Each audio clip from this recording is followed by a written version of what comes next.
Bendiciones a todos, gracias por acompañarnos en este nuevo estudio respecto del liderazgo. Parte de lo que hemos venido haciendo ha sido fundamentalmente estudiando todas las áreas relacionadas fundamentalmente con el liderazgo que nos compete en particular a cada uno de nosotros. Los que tenemos, en primer lugar, una vida, en segundo lugar, una familia, tal vez una empresa o un trabajo. Estamos formando parte de alguna comunidad y de pronto tenemos también algún escenario de liderazgo que desarrollamos dentro de ese medio, pues evidentemente estamos llamados por Dios a desarrollar fundamentalmente todas las áreas que competen a ese liderazgo. Así que hoy estudiamos el líder en la novena temporada. Hoy estamos ya en el noveno estudio respecto del liderazgo. Y el tema que quiero compartir con todos es hacer y emprender. Este es básicamente el tema de hoy, hacer y emprender. En el libro de Proverbios, capítulo 16, verso 3, la nueva traducción viviente dice, pon en manos del Señor todas tus obras y tus proyectos se cumplirán. Pon en manos del Señor todas tus obras y tus proyectos se cumplirán. Así que realmente lo primero que entendemos respecto de eh, el hacer y el emprender no son la misma cosa. Hacer y emprender no son lo mismo. Y vamos a notar las diferencias que existen entre el hacer y el emprender. Pero en Proverbios 16:3 el Señor dice que en primer lugar pongamos en manos de Él todas nuestras obras. Cuando hablamos del hacer, hablamos de nuestro trabajo, hablamos de aquello a lo cual nos dedicamos. Cuando hablamos de emprender, estamos hablando de una nueva asignación que estamos también determinando, decidiendo iniciar. Así que Proverbios 16:3 dice, pon en manos del Señor todas tus obras y tus proyectos se cumplirán. Ah, la garantía para que realmente todo lo que nosotros emprendamos o hagamos en la vida, básicamente se establece, se da en la manera en cómo nosotros, en primer lugar, ponemos en manos del Señor cada una de las cosas que hacemos o que emprendemos. La Reina Valera en el mismo texto, Proverbios 16:3 dice, encomienda a Jehová tus obras y tus pensamientos serán afirmados. Tendrán firmeza. No solamente tendrán firmeza, serán también, evidentemente, realizados por el Señor. Muy bien, vamos a establecernos en el libro de Primera de Reyes. Ustedes recuerdan a Salomón. Salomón es uno de los personajes que nos suelen cautivar por la sabiduría que recibió, por el hecho de que Salomón empezó a reinar siendo muy joven, muy niño. Salomón era apenas un niño, un muchacho, cuando heredó el trono de Israel. Y por eso también nos admira estudiar la vida de Salomón. Y estas palabras que están escritas acá en Primera de Reyes capítulo 2 verso 3 son palabras que su padre David dijo a Salomón momentos antes de morir. David le dice a su hijo, guarda los preceptos de Yahweh tu Dios, andando en sus caminos y observando sus estatutos y mandamientos, sus decretos y sus testimonios, de la manera que está escrito en la ley de Moisés. Atención a esto, para que prosperes en todo lo que hagas y en todo aquello que emprendas. Noten ustedes que establece dos ámbitos. está llamando la atención de su hijo y le dice, anda en los caminos del Señor, guarda sus preceptos, observa sus estatutos, sus mandamientos, sus decretos y sus testimonios, lo que está escrito en la ley de Moisés, para que prosperes en todo lo que, uno, hagas y dos, emprendas. Hoy vamos a estar mirando dentro de las muchas consideraciones en el estudio de esta palabra, hacer versus emprender, porque realmente no corresponde a lo mismo. Una cosa es lo que tú haces, otra cosa tal vez un poco diferente es aquello que tú emprendes. Y para ello estoy tomando el libro de Primera de Reyes, capítulo 2, desde el verso 1 hasta el verso 3. Noten el contexto dentro del cual David dirige estas palabras a su hijo Salomón. Dice la escritura, llegaron los días en que David había de morir y ordenó a Salomón su hijo diciendo, yo sigo el camino de todos en la tierra. Esfuérzate y sé hombre. Guarda los preceptos de Yahweh tu Dios andando en sus caminos y observando sus estatutos y mandamientos, sus decretos y sus testimonios de la manera que está escrito en la ley de Moisés, para que prosperes en todo lo que hagas y en todo aquello que emprendas. La situación que se estaba presentando es que ya David, siendo un hombre anciano, sabiendo que estaba llegando al final sus días en esta tierra, llama a Salomón, su hijo, a quien le iba a encargar el trono de Israel, y lo primero que le dice es, Salomón, yo ya me voy a ir de este mundo, parto de este mundo a la eternidad. Y le da dos palabras, le dice, esfuérzate y sé hombre. Se lo está diciendo a un muchacho, se lo está diciendo probablemente al más pequeño, al menor de todos los hijos que el rey tuvo, porque todos los demás quisieron usurpar el trono, todos los demás buscaron de alguna manera quedarse reinando sobre Israel, pero realmente quien Dios escogió para que fuera sucesor de David fue justamente a Salomón. Así que David le está haciendo el encargo a su hijo y lo primero que le dice, siendo muchacho, es esfuérzate. Esfuerzo es es uno de los elementos realmente importantes en la vida porque a través del esfuerzo es que tú y yo vamos a lograr grandes resultados. Y atención, en el ejercicio del esfuerzo es donde también se perfecciona nuestro liderazgo. Tu liderazgo y mi liderazgo crecen de alguna manera al momento de encontrarse confrontados con la realidad de estar esforzándonos. Le dice, esfuérzate y sé hombre. Esfuérzate y sé hombre. No seas niño. En Primera de Corintios capítulo 13, el apóstol San Pablo dice, cuando yo era niño, hablaba como niño, pensaba como niño, juzgaba como niño. Mas cuando ya fui hombre, dejé lo que era de niño. Así que claramente, siendo Salomón un muchacho, estaba recibiendo por parte de su papá una instrucción respecto del hecho de que es necesario crecer, es necesario madurar, no quedarse siendo un adolescente, siendo un niño, siendo una persona inmadura, sino que hay un llamado muy claro a crecer, a esforzarse y además a ser hombre. Y en el verso 3, David le dice, te voy a dar el secreto para que prosperes en todo lo que hagas y en todo lo que emprendas. Dos ámbitos totalmente diferentes.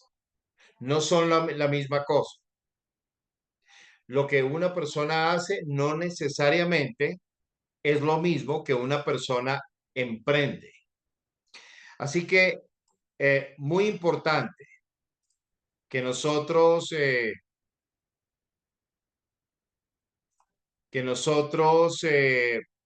tengamos claridad respecto del hecho de que eh, definitivamente estamos llamados por Dios precisamente para conocer cuál es la norma, cuáles son las leyes que Dios ha establecido respecto del hacer y respecto del emprender. Así que en el tema de hoy estamos estudiando claramente hacer versus entender. Entonces, David le dice a Salomón, te voy a dar el secreto para que prosperes. Yo creo que una de las marcas de ADN que todos nosotros traemos en nuestro interior, en nuestro corazón, en nuestra mente, en nuestros sueños, en nuestros pensamientos, es precisamente esa marca de ADN del prosperar. Y entendemos que prosperidad es mucho más que dinero. La prosperidad trasciende al dinero.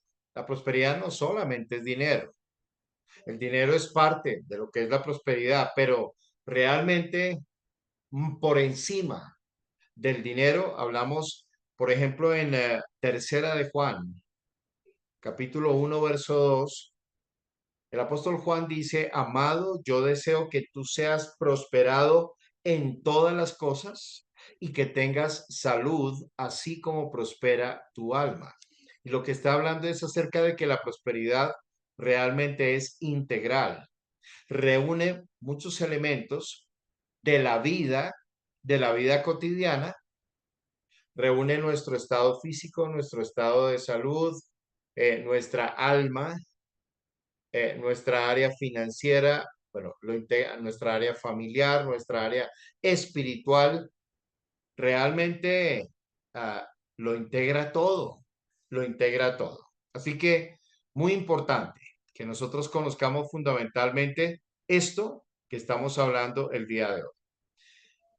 Entonces, lo primero que le dice David a Salomón respecto de la estrategia para prosperar es guarda los preceptos del Señor tu Dios, andando en sus caminos. Lo primero que dice es guarda los preceptos. La Biblia establece varios sinónimos, todos ellos orientados a la palabra de Dios. Preceptos, estatutos, testimonios, ley, mandamientos, etcétera, etcétera. Todo ello habla acerca de la palabra de Dios. Y lo primero que le está diciendo es, guarda los preceptos del Señor tu Dios, anda en sus caminos, observa sus estatutos, mandamientos, decretos y testimonios de la manera que está escrito en la ley de Moisés. ¿Para qué? ¿Cuál es el propósito de todo eso? ¿Para qué guardamos, observamos los estatutos de Dios? Dice, para que prosperes. El secreto de la prosperidad está, por supuesto, en el hacer, porque acá lo primero que dice es, esfuérzate y sé hombre. Es en el esfuerzo. La prosperidad no es simplemente un golpe de suerte. Señor, te pido que por favor me permitas ganar el baloto y sales y compras el boleto y te lo ganas. No, eso no es realmente una acción de prosperidad. Y repito, prosperidad no solamente integra aspectos financieros, lo integra todo. Integra relaciones, integra hogar, integra matrimonio, integra trabajo, integra salud, integra crecimiento del alma, desarrollo intelectual, lo integra todo, un crecimiento integral. Esa es la parte que refiere la escritura respecto de lo que es prosperidad.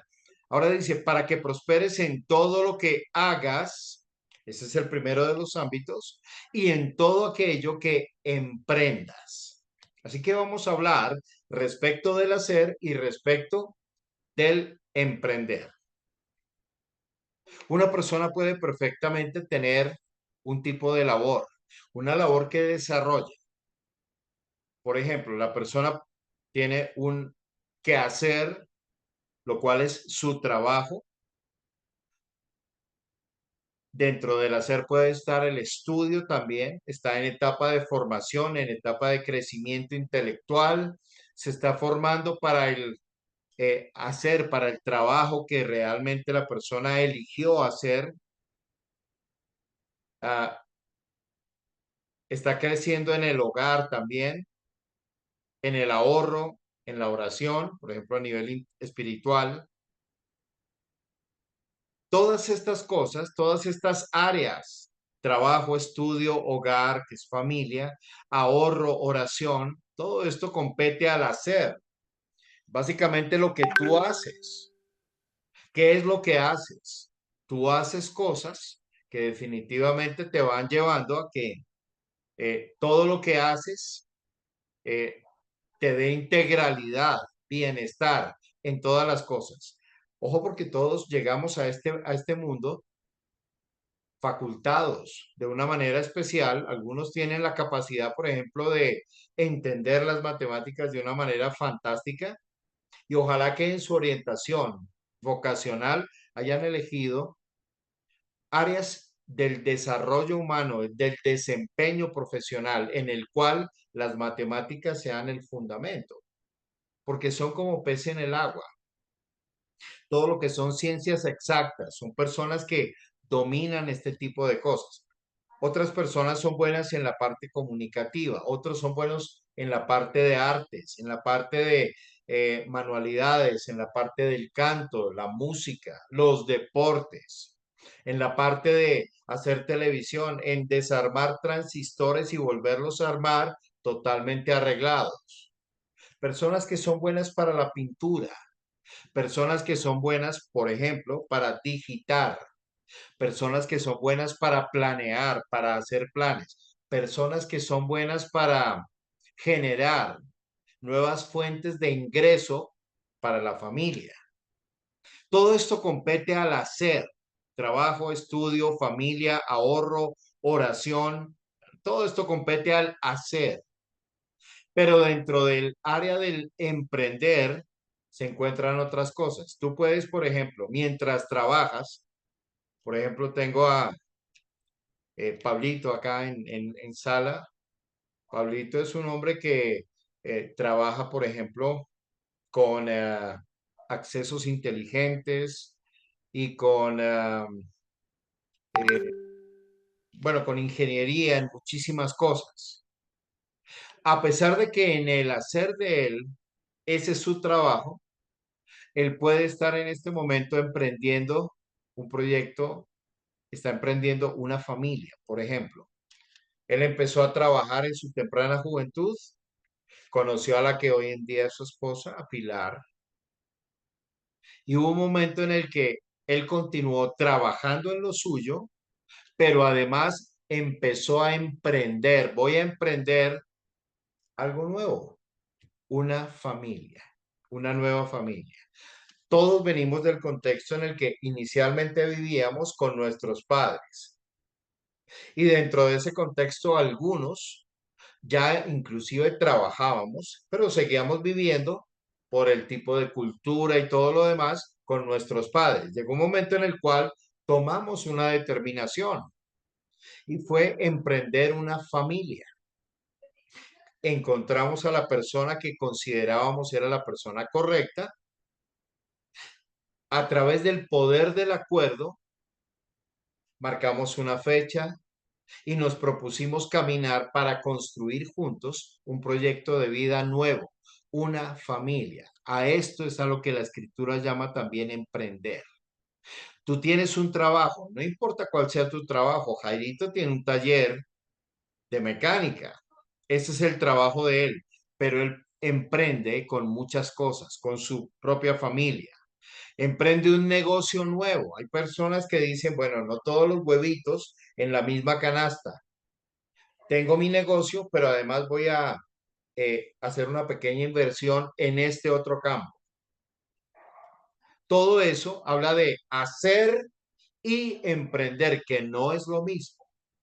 El hacer, repito, compete a todo el campo de desempeño profesional tuyo, a tu estudio, a tu familia, a las decisiones que tomas con relación a ahorrar, con relación a eh, orar, por ejemplo, la parte espiritual, cultivar tu parte espiritual, pero la parte de emprender corresponde, por ejemplo, a empezar una nueva familia o empezar un negocio nuevo o establecer una sociedad con alguien.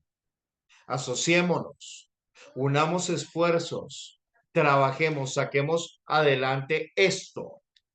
O crear un sistema, por ejemplo, que pueda de forma automatizada generar ingresos o también un ministerio.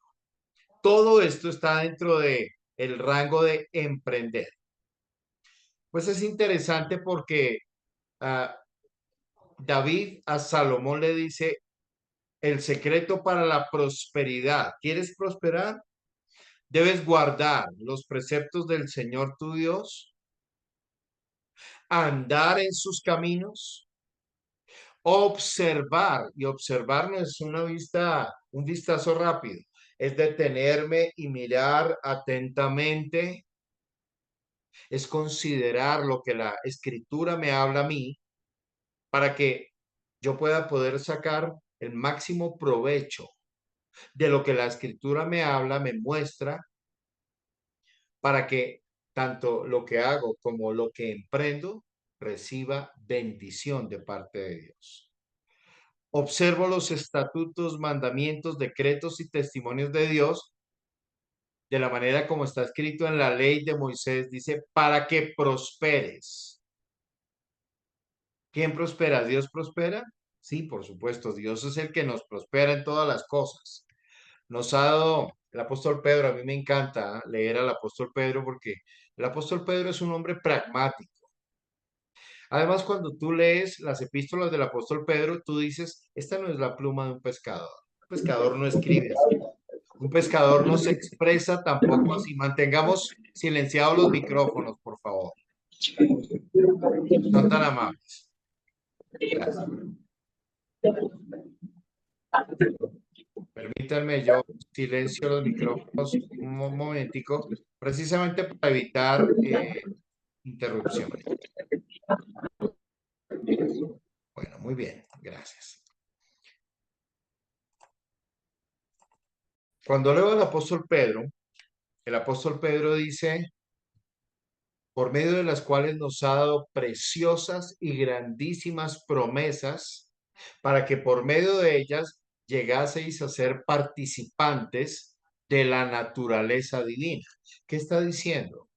Está diciendo que Dios nos dio, en primer lugar, unas promesas impresionantes. ¿Por qué razón debemos tú y yo, en primer lugar, guardar? Guardar es memorizar, es atesorar en nosotros los preceptos de Dios, la palabra de Dios.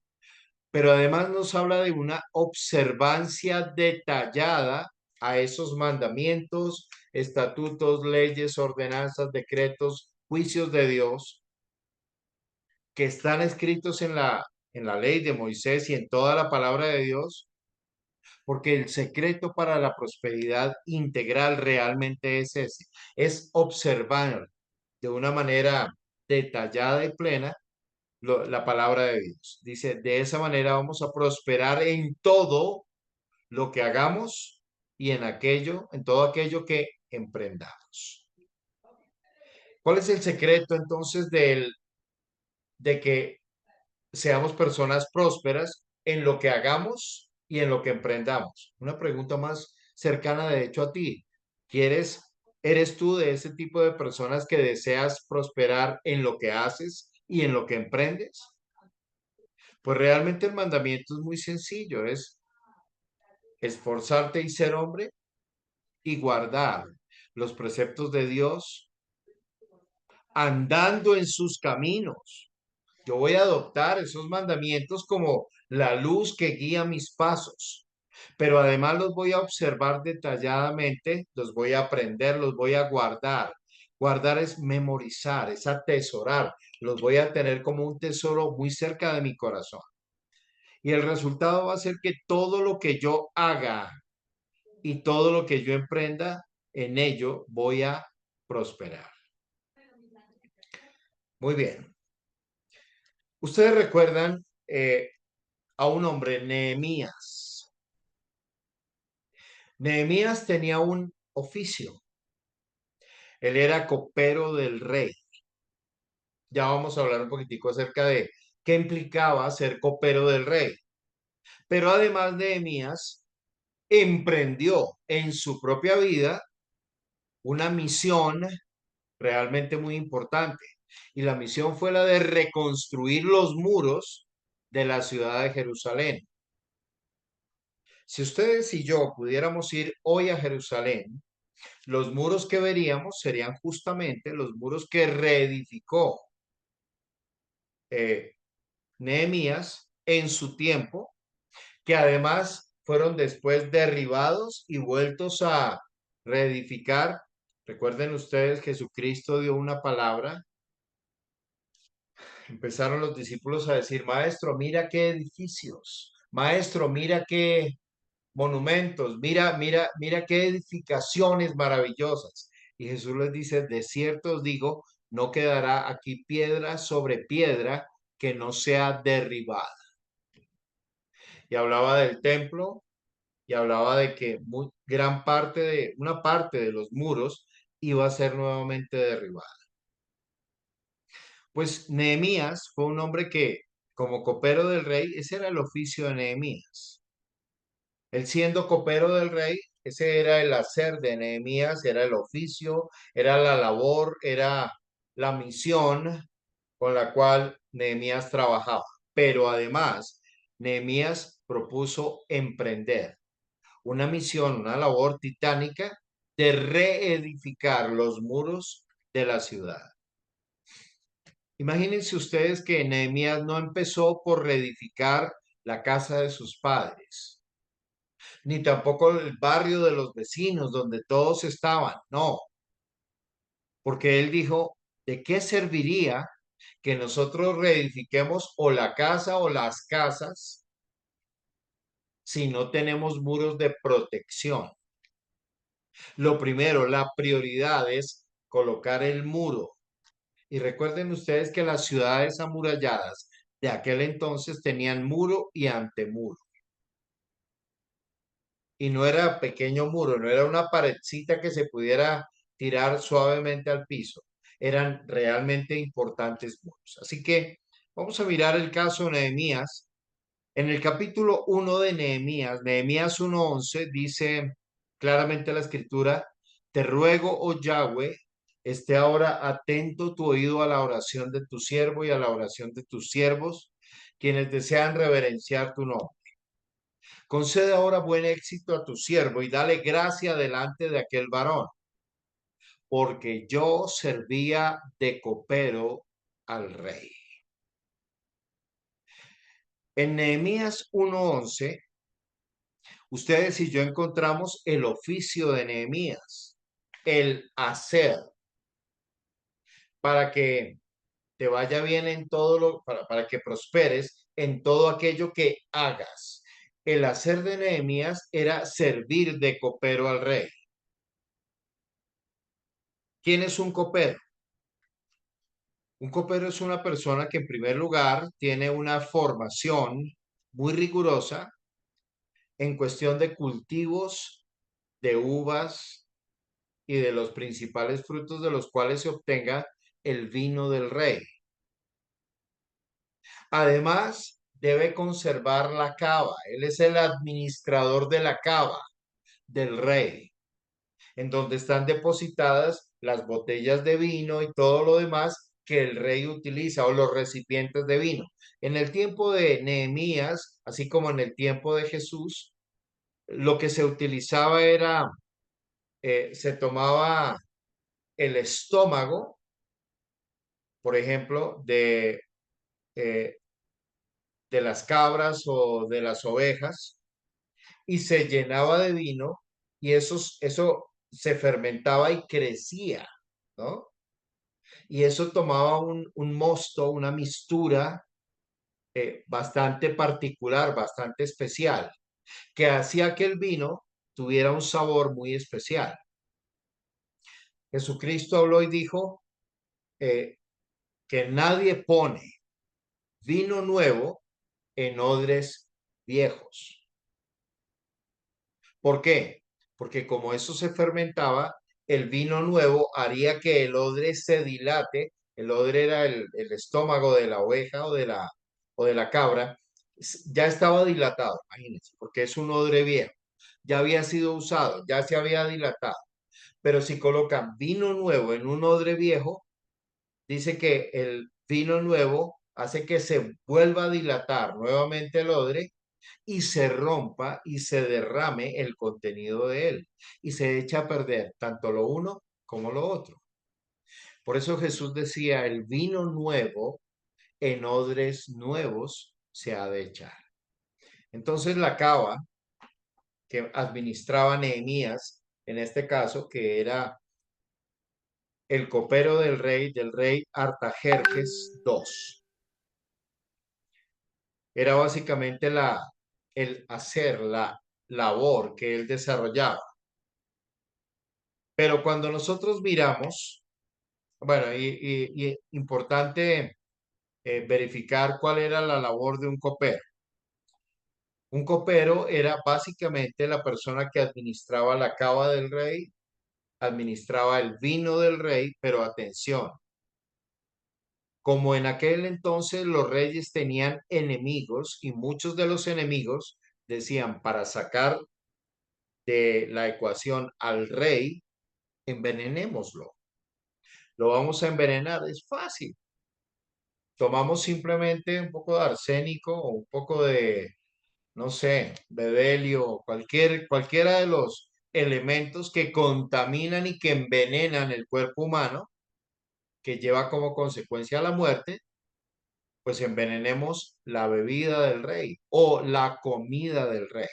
El copero, el rey se sentaba a la mesa, traían el banquete delante del rey, el rey servía lo que quería comer.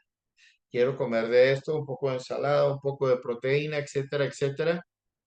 Y el primero en tomar el cubierto y en probar la comida era el copero. Y el primero en beber de la copa del rey era el copero. Si alguien estaba intentando matar al rey, el copero era su hombre de confianza.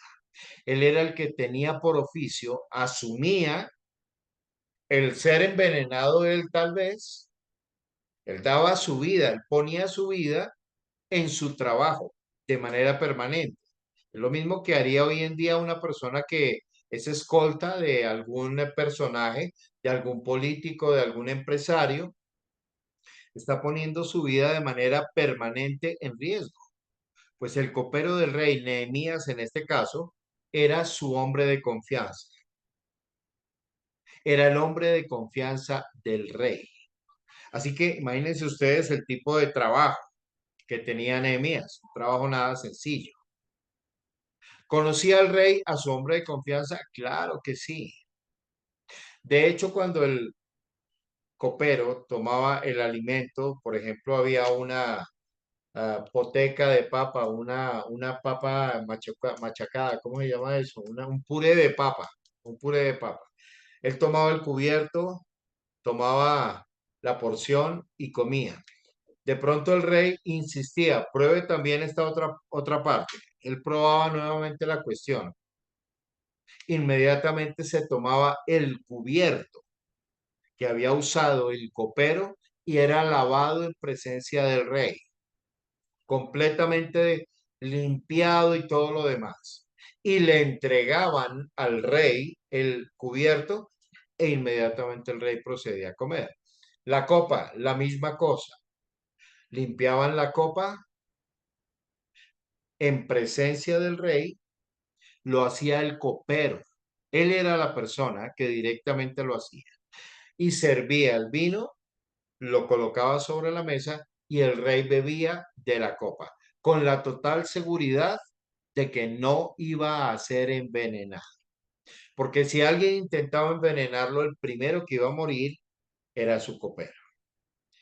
Tenemos tengo dos ejemplos de que la historia, ustedes saben que hay una revista que se llama Muy Interesante. En esa revista encontré fundamentalmente dos testimonios. El primero, Tiberio Claudio, dice que llegó al puesto de emperador en el año 41 después de Cristo, para sorpresa de casi toda Roma. Era tío del emperador Calígula, un hombre poco agraciado que había pasado su vida entera dedicado al estudio y encerrado en su palacio.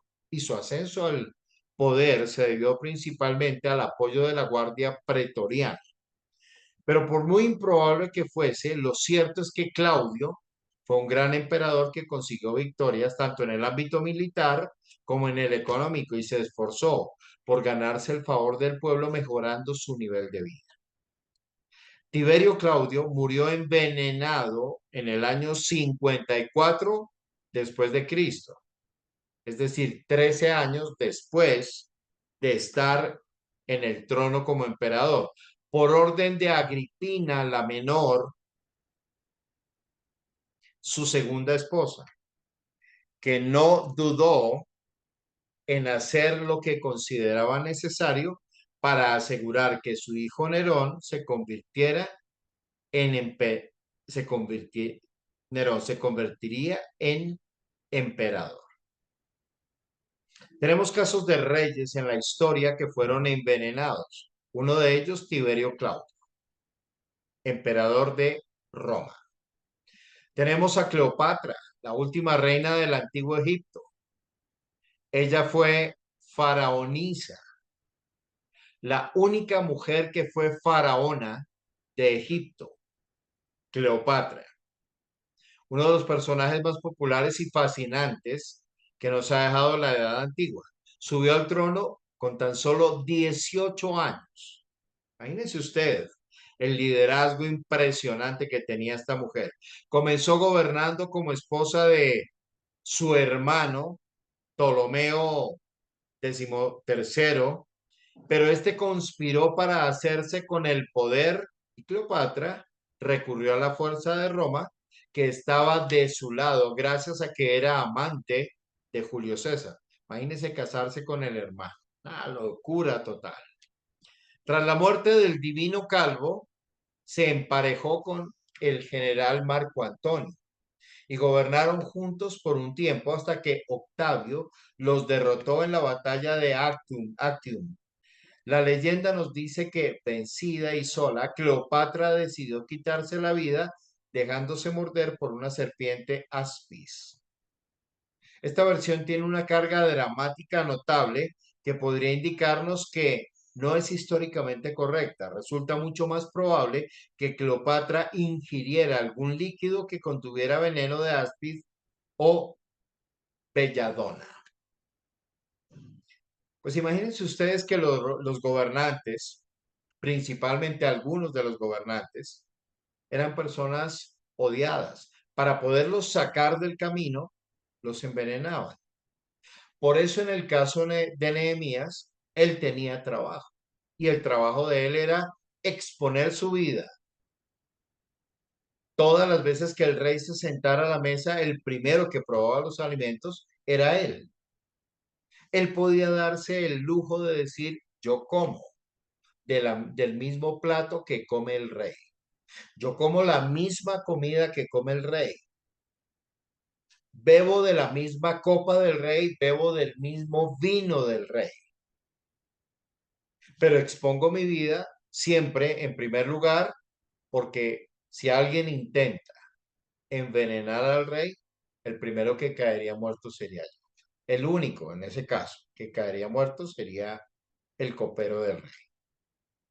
Entonces, la labor de un copero era la de, en primer lugar, guardar la cava del rey, preparar, siempre mantener, ¿no es cierto?, la cava del rey con el mejor tipo de vino para el rey. Estamos hablando de eh, un rey de la antigüedad, pero por supuesto también era el que probaba la comida del rey y exponía su vida por el rey. En el capítulo 2 de Nehemías encontramos lo siguiente. sucedió en el mes de Nisán, en el año 20 del rey Artajerjes, que estando ya el vino delante de él, tomé el vino y lo serví al rey. Y como yo no sabía, como yo no había estado antes triste en su presencia, me dijo el rey, ¿por qué está triste tu rostro? Pues no estás enfermo. No es esto sino quebranto de corazón. Entonces temí en gran manera y dije al rey, para siempre viva el rey.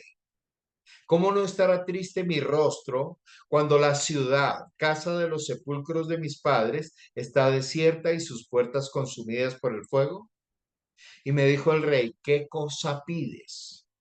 Entonces oré al Dios de los cielos y dije al rey, si le place al rey y tu siervo ha hallado gracia delante de ti, envíame a Judá, a la ciudad de los sepulcros de mis padres y la reedificaré. Entonces el rey me dijo, y la reina estaba sentada junto a él, ¿cuánto durará tu viaje? ¿Y cuándo volverás? Y agradó al rey enviarme después que yo le señalé tiempo. Además dije al rey, si le place al rey que se me den cartas para los gobernadores al otro lado del río para que me franqueen el paso hasta que llegue a Judá. Y carta para Asaf, guarda del bosque del rey, para que me dé madera para enmaderar las puertas del palacio de la casa y para el muro de la ciudad y la casa en que yo estaré. Y me lo concedió el rey según la benéfica mano de mi Dios sobre mí. Yo encuentro que en el capítulo 1 de Nehemías, en el verso 11, estaba el hacer de Nehemías. Yo servía de copero al rey. Pero en el capítulo 2, en los primeros 8 versículos, encuentro el emprendimiento de Nehemías. Así que hacer y emprender no son realmente la misma cosa. Tú haces cosas, tienes un oficio, tienes un trabajo, desempeñas una labor, pero el emprendimiento es algo adicional que viene en la vida y que nos compete a todos. Emprendemos un nuevo negocio, emprendemos una nueva familia, emprendemos estudiar una nueva carrera, emprendemos hablar un segundo idioma, emprendemos hacer una inversión en un campo de pronto desconocido, emprendemos leer nuevos libros, empiezo el libro, lo termino y continúo con otro libro, etcétera, etcétera. Todo esto es parte de lo que es emprendimiento. Yo estoy sumándole a mi vida una serie de factores que van a hacer que mi vida realmente sea una vida exitosa. Así que la gran invitación para todos los que estamos acá en esta sala es a que entendamos el secreto de la prosperidad, el secreto de la prosperidad, para que seamos verdaderos líderes, que en todo lo que hagamos y en todo lo que emprendamos nos vaya bien, está fundamentalmente establecido en esforzarnos. Todo en esta vida requiere esfuerzo. Traer un hijo al mundo requiere esfuerzo. Tengo una sobrina que acaba de dar a luz, dio a luz ayer. Ayer mientras yo estaba transmitiendo en la mañana, empezaron a llegar mensajes, y yo veía por encimita los mensajes. Felicitaciones a los nuevos padres. Sabía que mi sobrina acababa de dar a luz. Traer un hijo al mundo es todo un emprendimiento, es una aventura que requiere esfuerzo. Iniciar una nueva familia, iniciar un negocio nuevo, cambiar de ciudad, irte a estudiar un idioma en un lugar nativo, etcétera, etcétera. Todo lo demás que tú añadas a tu vida para dar valor agregado a lo que haces es considerado entonces como emprender. Y Dios promete que para todo lo que hagas y para todo lo que emprendas, te irá bien si observas atentamente la ley de Dios, si caminas en el camino que esa ley establece y si la guardas y atesoras en tu corazón. Así que para cualquier líder, esta es la pauta que Dios establece para que nosotros podamos tener éxito en lo que hacemos y en lo que emprendemos. Quiero hablarles acerca del Valle de la Decepción. Cuando yo estoy creando nuevos hábitos para mí, por un lado tengo eh, acá en esta parte la parte de resultados. Voy a medir en este plano los resultados acá y acá tengo la línea del tiempo. Todos queremos que la línea azul sea básicamente la línea que establece, esta es la manera como nosotros pensamos que van a ocurrir las cosas. Pero de manera general, las cosas empiezan a acontecer es no de acuerdo a la línea azul, que es una línea que tiene un grado de ascenso notable, sino más bien a través de la línea roja. Eso es lo que realmente sucede. Y todo lo que es este contexto de acá, lo que está entre la línea azul y la línea roja, que es lo que realmente sucede. Es decir, lo que está entre lo que pienso que va a ocurrir y lo que realmente sucede es lo que se conoce como el valle de la decepción.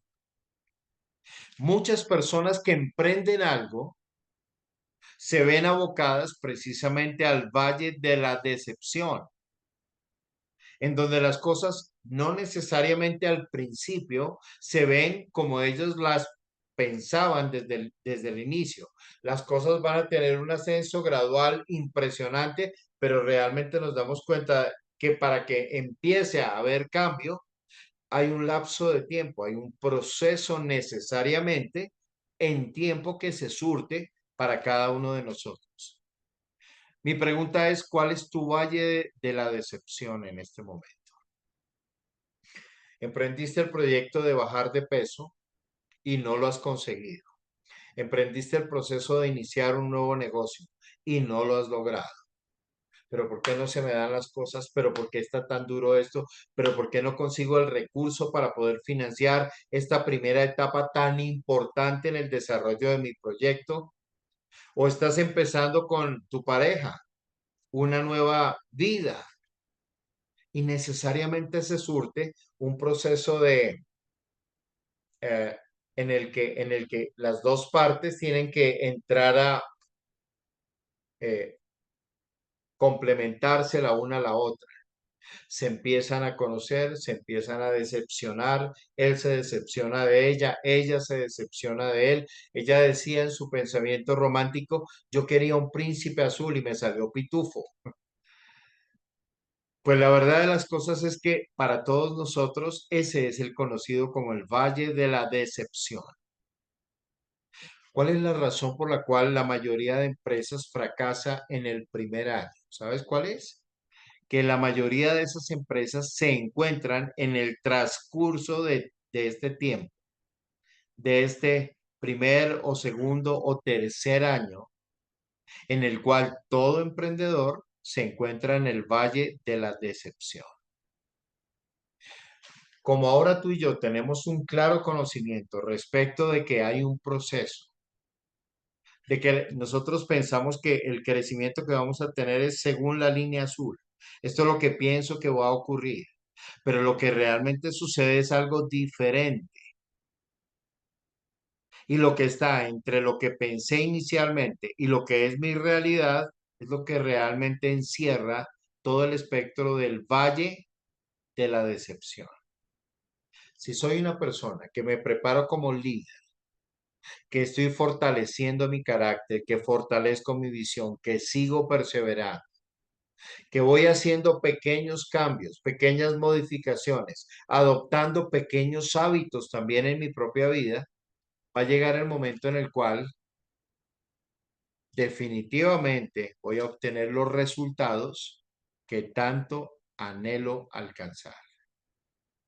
Entonces, quiero terminar con dos escrituras y con dos pensamientos.